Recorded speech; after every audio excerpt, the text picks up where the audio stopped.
Released in June of 1995, Wizards of the Coast released the 11th set of the Magic the Gathering franchise. Dubbed Ice Age, this was the 6th expansion in the franchise, along with being the first set of the Ice Age block. The expansion sets, alliances, and Cold Snap would soon follow as the other parts of the block. The expansion symbol of Ice Age was the snowflake. There are significant themes and mechanics in the Ice Age expansion. The first was the snow-covered basic lands, which included having the snow super type, which ended up being a meaningless theme with the expansion. The snow-covered lands also inspired the creation of the arcane spell type in the Kamigawa block. Next was Cumulative Upkeep, which is a cost on permanents that increased with each turn. It was used entirely as a disadvantage on cards with powerful game-changing effects in this expansion. The last one was the Cooperation of Allied Colors, which were cards that were improved or required an allied color to be used. Examples of these cards were cards such as Word of Undoing and Freya Lee's Supplicant. There are multiple cycles in this expansion. Depletion Lands were rare dual lands with the ability of tapping between one of two colors. These lands would not untap on the next untap phase. The Depletion Lands were Land Cap, River Delta, Lava Tubes, Timberline Ridge, and Veld. The allied colored hosers were bicolored cards that benefited its controller by hosing opponents for playing cards associated with the card's common enemy color and exerting negative effects on the opponent. The allied hosers were Glaciers, Flooded Woodlands, Ghostly Flame, Monsoon, and Reclamation. Pain lands were rare dual lands with 2 mana abilities. The first was tapping for a colorless mana. The second ability was tapping for one of 2 colors, with the side effect only being dealt 1 damage to yourself. The pain lands were Adakar Waste, Underground River, Sulphur Springs, Carpulson Forest, and Brushland.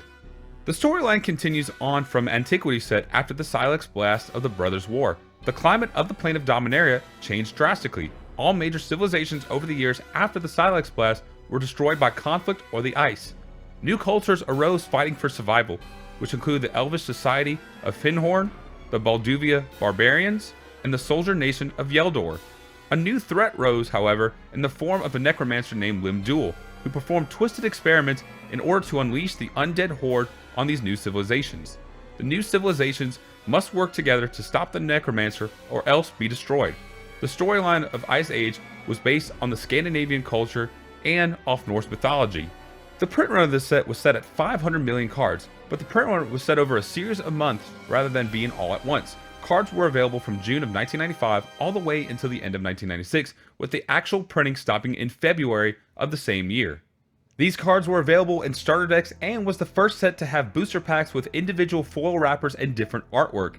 It was also the first set to establish a pre-release tournament, which was held in Toronto, Canada on June 2nd through June 4th of 1995. The breakdown of the set had a total of 383 cards, with 121 cards being common, with Pyroblast and Hydroblast leading the way, 121 uncommons including Sea Spirit and Lesray's Sigil, and 121 rares including Fiery Justice and Earthlink. There were 12 notable cards in the Ice Age expansion. The first card was Brainstorm, which was a blue instant card that read, draw 3 cards, then put 2 cards from your hand on top of your library in any order. Next was Demonic Consultation, which was a black instant card that read, name a card, remove the top 6 cards of your library from the game and reveal the next card to all players. If it is the card named, put it into your hand. If not, remove that card from the game and continue revealing the top card of your library and removing it from the game until the named card appears. Following suit was Finhorn Elves, which was a 1 power 1 toughness elf druid that could be tapped to add 1 green mana. Incinerate was a red instant spell that read, deal 3 damage to target creature or player. A creature dealt damage this way cannot be regenerated this turn. Pox was a black sorcery card that read, each player loses 1/3 of his or her life, then chooses and discards 1/3 of his or her hand, then sacrifices 1/3 of the creatures he or she controls, and then sacrifices 1/3 of the lands he or she controls. Round each loss up. Pyroclasm was a red sorcery spell that stated, Pyroclasm deals 2 damage to each creature. Stormbind was a red and green enchantment that said, pay 2 mana, discard a card at random. Stormbind deals 2 damage to target creature or player. Urza's Bauble was an artifact that read, tap, sacrifice Urza's Bauble, choose a card at random from target player's hand and look at that card. Draw a card at the beginning of the next turn. Zuran's Orb was a 0-cost artifact that said, sacrifice a land, you gain 2 life. Gesture's Cap was an artifact that read, pay 2 mana and tap. Sacrifice Gesture's Cap to look through target player's library and remove any 3 of those cards from the game. Reshuffle that library afterwards. Illusions of Grandeur was a blue enchantment with a cumulative upkeep cost of 2. It also read, when Illusions of Grandeur comes into play, gain 20 life. When Illusions of Grandeur leaves play, lose 20 life. Effects that prevent or redirect damage cannot be used to counter this loss of life. The last notable card was the card called Necro Potent, which is a black enchantment that read, skip your draw step. Whenever you discard a card, exile that card from your graveyard. Pay 1 life. Exile the top card of your library face down. Put that card into your hand at the beginning of your next end step. A sealed booster box of Ice Age is worth around $400. So that is all we have for today's card anthology episode over Ice Age. Please let us know in the comment section what your favorite card, your worst card, or what kind of deck were you running back then if you were playing in this set. We always like to know what our viewers and subscribers have in their opinion as far as the set goes and every set that we've done beforehand.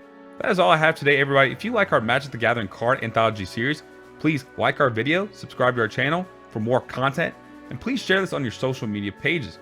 Please also visit and like our page at www.facebook.com/cardbazaar361 and on Twitter at cardbazaarCC.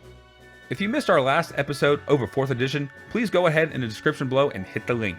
We also like to give a shout out to our brand new YouTube partners, the first being the Dracovin Empire and also TastySnackies. Both of these channels do high quality MTG YouTube videos on their channel, so go ahead and check them out by clicking on each link in the description below.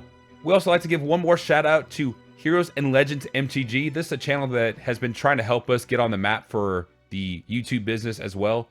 They have been helping us try to get new information out there and try to popularize our videos. So go ahead and check them out also in the link in the video description.